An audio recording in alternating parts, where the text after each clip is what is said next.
Shalom à tous, quel plaisir, quelle joie de vous retrouver pour une émission Parole de vie.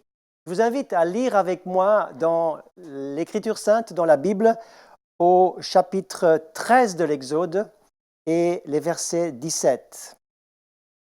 Lorsque Pharaon laissa partir le peuple, Dieu ne le conduisit pas par le chemin du pays des Philistins, quoique le plus proche. Verset 18, mais Dieu le fit faire un détour au peuple par le chemin du désert. Le thème de ce partage biblique, pourquoi le désert? Sortons de la mentalité du désert. Sortons de la mentalité de l'esclavage. Pour cela, nous allons nous plonger, et je vous invite à me suivre. Nous allons donc nous plonger dans une histoire très ancienne, l'histoire de la délivrance du peuple d'Israël hors de l'Égypte. Israël avait été pendant plus de 400 ans en esclavage en Égypte. Et ils avaient donc été de génération en génération des enfants d'esclaves.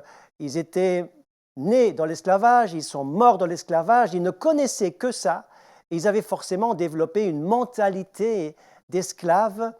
Et lorsque le grand jour est arrivé de la libération, sous Moïse, sous la conduite de Moïse, en passant par la mer Rouge qui va s'écarter et qui va être ce grand miracle dont Israël va se souvenir tout au long de son histoire, eh bien, lorsqu'ils traverseront cette mer Rouge pour laisser derrière eux l'Égypte, pour démarrer une vie nouvelle en route vers le pays promis, nous allons voir dans quelle mesure, étant bien sortis de l'Égypte, l'Égypte n'était pas sortie de leur cœur. Et ils allaient donc devoir affronter, confronter les réactions qui allaient se manifester les unes après les autres durant cette fameuse marche dans le désert. Le texte que nous avons lu nous montre donc que Dieu avait choisi, que ce n'était pas un hasard, que Dieu avait choisi de les conduire non pas par le chemin le plus court qui aurait peut-être duré 15 jours, 2 semaines de traversée du désert pour arriver au pays promis, mais il devait faire un détour. Croyez-vous, chers auditeurs et téléspectateurs, croyez-vous que certains détours de vie ont leur utilité, ont leur raison d'être, et que c'est même dans le plan de Dieu que parfois il y ait des détours, des choses non prévues, voire qui ressemblent à des pertes de temps, à des pertes quelque part, mais qui sont utiles, qui sont importantes pour notre éducation, pour notre croissance, pour notre compréhension et surtout notre transformation. Transformation à l'image de Jésus. Car voyez-vous, rien n'est plus précieux qu'une vie changée, transformée, qui ressemble à celle de Christ et qui reçoit la vision du Christ. Car les enfants d'Israël, en partant, en quittant l'Égypte, je l'ai dit, avaient emmené avec eux la mentalité de l'Égypte, la mentalité de l'esclavage. Et ils vont, sans tarder, manifester les unes après les autres ces différentes réactions qui seront mauvaises et qui seront aussi des réactions que nous trouvons dans notre propre vie. Car même si c'est une vieille histoire, une histoire qui remonte à plusieurs millénaires, eh bien, vous allez voir qu'elle est bel et bien très concrète dans notre 21e siècle. Et dans nos propres vies, quelles que soient nos circonstances, quels que soient les pays ou les continents où nous habitons, l'homme est le même et il doit se confronter à son propre cœur qui a besoin d'être changé, car le cœur est rempli de choses mauvaises par ce péché qui doit être enlevé, qui doit être nettoyé, purifié, abandonné de notre vie. Et c'est pour cela que le Seigneur Jésus est venu. Le désert a son but. La traversée du désert devait faire un nettoyage de cette vieille mentalité. Cette traversée du désert avait sa raison d'être et la Bible s'attarde sur l'expérience du désert. En fait, si vous rajoutez tous les chapitres qui se passent dans le désert, vous arriverez à un chiffre assez incroyable. J'en ai fait le compte, il y en a 60 chapitres qui parlent de ce qui se passe dans le désert. Ne pensez-vous pas que Dieu a quelque chose à dire à cause de tout ce qui va se révéler, se passer et se vivre dans ce ou ces déserts par lesquels Israël va passer? Donc Dieu ne va pas les conduire dans le droit chemin pour sortir rapidement du désert, mais il va faire un détour pour qu'ils campent pendant une année au pied du mont Sinaï. L'expérience du désert peut être fascinante et intéressante. Je sais qu'il y a des agences de voyage qui proposent à des cadres d'entreprise de venir pendant 15 jours avec eux, en équipe, pour camper pendant 2 semaines dans un désert. Et dans ce désert, il faut désapprendre certaines choses, il faut libérer certaines choses, lâcher certaines choses, il faut se désintoxiquer de certaines choses pour vraiment être confronté à soi-même. Et c'est exactement là où Dieu va avoir son rendez-vous avec Israël. Je disais donc que Israël était esclave et avait une véritable mentalité d'esclave. En réalité, les valeurs qui étaient de règles dans le royaume de Dieu, qui devraient fonctionner dans le royaume de Dieu, n'étaient pas du tout présentes dans la vie des Israélites qui étaient sortis d'esclavage. Pour eux, la soumission, ce n'était pas par plaisir et par joie qu'ils se soumettaient dans leur vie, mais c'était une obligation. La grâce était tout simplement inexistante, la loi était obligatoire. Il y avait cette crainte permanente, cette peur des surveillants, cette peur des maîtres. Il y avait carrément une distorsion complète de la vie et il fallait désapprendre toutes ces choses pour réapprendre les lois du royaume de Dieu. Dans notre vie, eh bien, nous avons besoin de désapprendre certaines choses aussi, dont le premier qui va se manifester très rapidement dès la sortie de l'Égypte. Que s'est-il passé? Lorsqu'Israël va sortir d'Égypte, passer la mer Rouge, il y aura une exclamation de joie, il y aura une célébration, il y aura un concert de louanges extraordinaire que vous trouvez dans Exode chapitre 15. Et Myriam sera celle qui va diriger cette chorale de louanges, ce concert de louanges. Mais dans le même chapitre, dans le chapitre 15 de l'Exode, vous trouvez un autre son qui va apparaître, qui est justement cette mentalité du désert, cette mentalité de l'esclavage qui va réapparaître.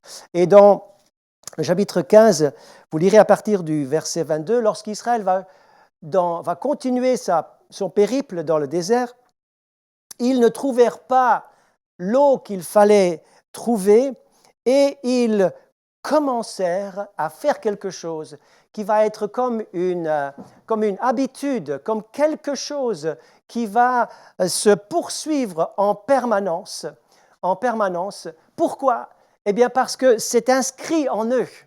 Et ce qui va vraiment se passer, c'est que Israël va commencer à murmurer, à se plaindre.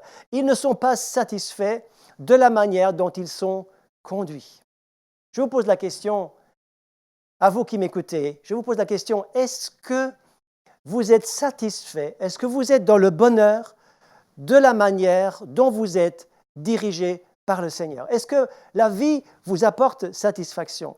Est-ce que ces murmures, ces plaintes, soit intérieures, soit exprimées à haute voix, est-ce que ces contestations, ces revendications, ces insatisfactions sont-elles entièrement enlevées de votre vie? Donc la première chose que Dieu va commencer à traiter et qui va être la première chose qui vient à la surface, c'est les murmures. Donc c'est notre langue. Je l'ai déjà dit dans d'autres émissions enregistrées sur ce plateau, c'est que la langue est véritablement quelque chose qui doit être sanctifié, purifié, nettoyé, qui doit être transformé. Notre langage trahit ce qui est au fond de notre cœur, car c'est de l'abondance du cœur que la bouche parle. Ce que vous croyez, ce que vous vivez, ce que vous êtes au fond, va tôt ou tard s'exprimer dans votre langage. Vous ne pouvez pas tricher très longtemps, même en famille et devant vos enfants. Si vous êtes quelqu'un à l'église et quelqu'un d'autre à la maison, les enfants vous le diront. Et tout le monde s'en rendra compte chez vous.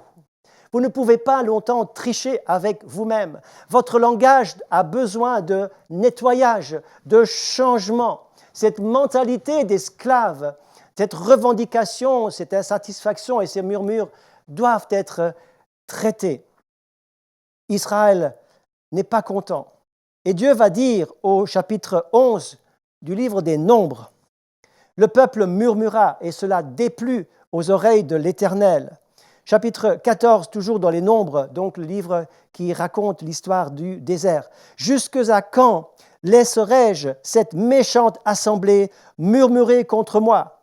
J'ai entendu les murmures des enfants d'Israël qui murmuraient contre moi. » Avez-vous remarqué que dans ce simple verset 27 de Nombre 14, 3 fois le mot murmure revient.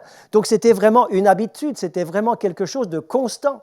En Israël, ces murmures ont fatigué Dieu. Et la bénédiction leur a été littéralement enlevée. À cause de cela, cela déplut aux oreilles de l'Éternel. Alors que Deutéronome 1, 31 nous dit « Au désert, l'Éternel ton Dieu t'a porté comme un homme porte son fils, pendant toute la route que vous avez faite jusqu'à votre arrivée dans ce lieu. » En fait, Dieu prenait soin d'eux, mais il ne prenait pas conscience. Dieu prend soin de nous. Dieu nous bénit, Dieu nous donne des faveurs. Dieu est comme un père qui veille sur ses enfants, alors que nous en sommes complètement inconscients et que nous ne faisons que nous plaindre. Mes amis, ces choses doivent stopper, doivent s'arrêter. Et en plus de cela, Dieu va encourager son peuple dans le désert. À chaque fois qu'il demande, qu'il se plaint, qu'il murmure, Dieu va envoyer la manne au chapitre 16, l'eau va sortir du rocher, chapitre 17, etc. Dieu va continuellement encourager, alors que le peuple se plaint. Il a besoin d'être délivré de cette vieille mentalité d'esclave et cette mentalité du désert pour que les revendications et les murmures soient changés en louanges. Mes amis, ne passez pas de la louange au murmure, mais gardez un cœur de louange et veillez sur votre langue. La deuxième mentalité d'esclave, cette mentalité du désert qui doit être éradiquée, qui doit être discernée, mise en lumière pour être purifiée, nettoyée, sanctifiée. C'est ce que je trouve dans les Nombres au chapitre 11 et au verset 5. Le ramassis des gens qui se trouvaient en Israël fut rempli de convoitise et les Israélites recommencèrent à pleurer en disant « Qui nous donnera de la viande à manger? Nous nous souvenons des poissons que nous mangions gratuitement en Égypte, des concombres, des melons, des poissons, des oignons, de l'ail. Maintenant notre gosier est desséché, plus rien. Nos yeux ne voient que de la manne. » Voilà que dans ce désert où ils ont à manger, mais cette nourriture ne leur convient pas, et ils regrettent ce qu'ils ont laissé en Égypte. Ah oui, ils ont complètement oublié les coûts, le travail, l'esclavage, les heures interminables de service, cette vie sans espérance, aucun avenir, etc. Mais ils se souviennent par contre qu'ils mangeaient correctement. Ils avaient de quoi manger et ils vont énumérer tous les détails de cette nourriture excellente apparemment, et plus ils la détaillent, plus elle devient appétissante. Parfois, j'entends des chrétiens qui racontent leur témoignage, et en racontant leur témoignage, ils prennent 80% du temps de leur témoignage à raconter les soi-disant exploits dans le péché, dans leur vie, dans le monde, dans les choses dans lesquelles ils se sont livrés auparavant, et un tout petit pourcentage de ce que Jésus a fait pour eux et de la gloire que Jésus mérite.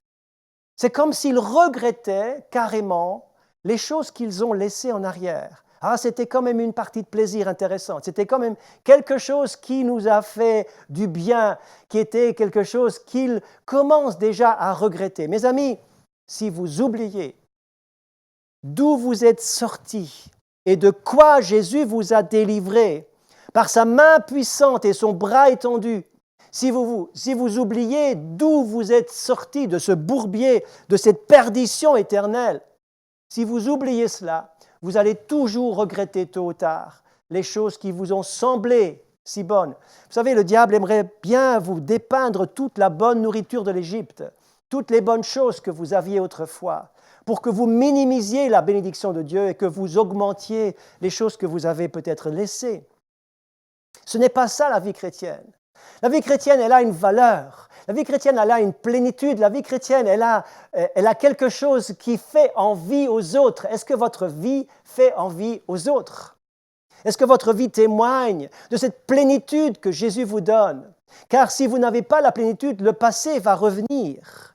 Vous allez regretter les oignons, les poireaux et toutes ces choses de l'Égypte qui vont vous sembler tellement bien.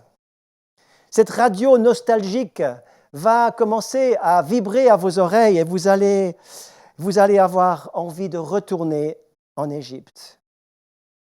Je ne peux m'empêcher de penser à la femme de Lot. Vous vous souvenez de la femme de Lot? La femme de Lot qui habitait avec son mari et sa famille d'abord aux portes de Sodome. Ah non, il ne devait pas rentrer dans Sodome, il savait que Sodome c'était une ville dangereuse et pourrie. C'était une ville où il se passait des choses qui étaient contre Dieu et contre tout ce que Dieu aimait. Mais à un moment donné, nous les voyons à la porte de Sodome et nous les voyons dans Sodome. Et même, Lot va avoir une place importante. Au départ, bien sûr, ils ne se sont pas mélangés à la population, ils sont restés purs, ils sont restés entre eux. Mais peu à peu, quelque chose les a entraînés et attirés.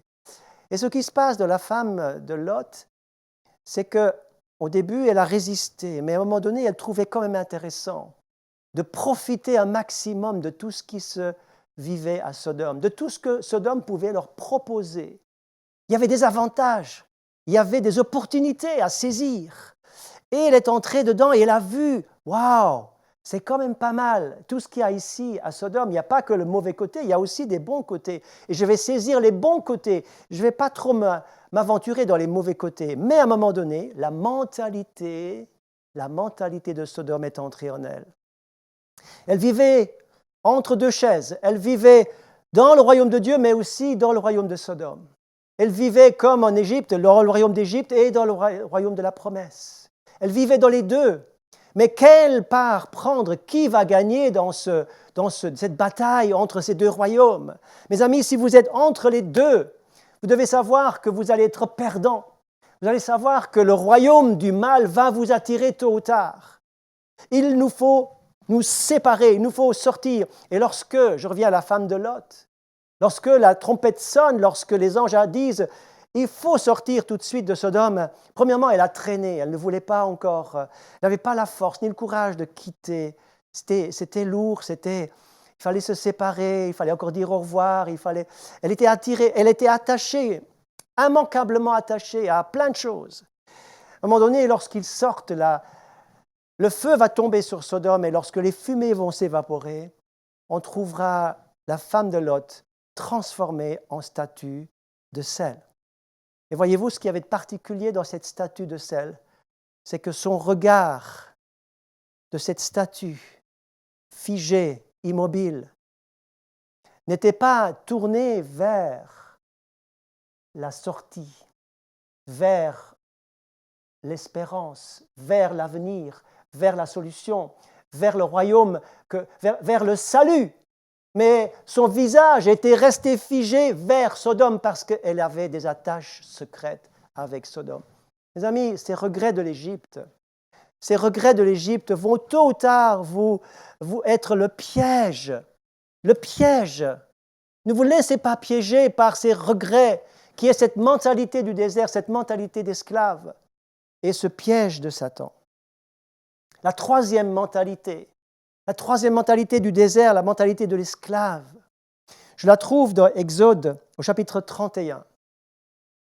Nous sommes donc au pied du Sinaï, je l'ai dit tout à l'heure. Au pied du Sinaï, le peuple campe pour recevoir ce nettoyage, pour recevoir la loi de Dieu, les 10 commandements, les 10 paroles, pour recevoir aussi les plans de la construction du tabernacle. Toutes ces choses sont décrites dans le livre de l'Exode. Mais voici ce qui est dit. Lorsque l'Éternel eut achevé de parler à Moïse sur la montagne du Sinaï, il lui donna les 2 tables du témoignage, les tables de pierre écrites du doigt de Dieu.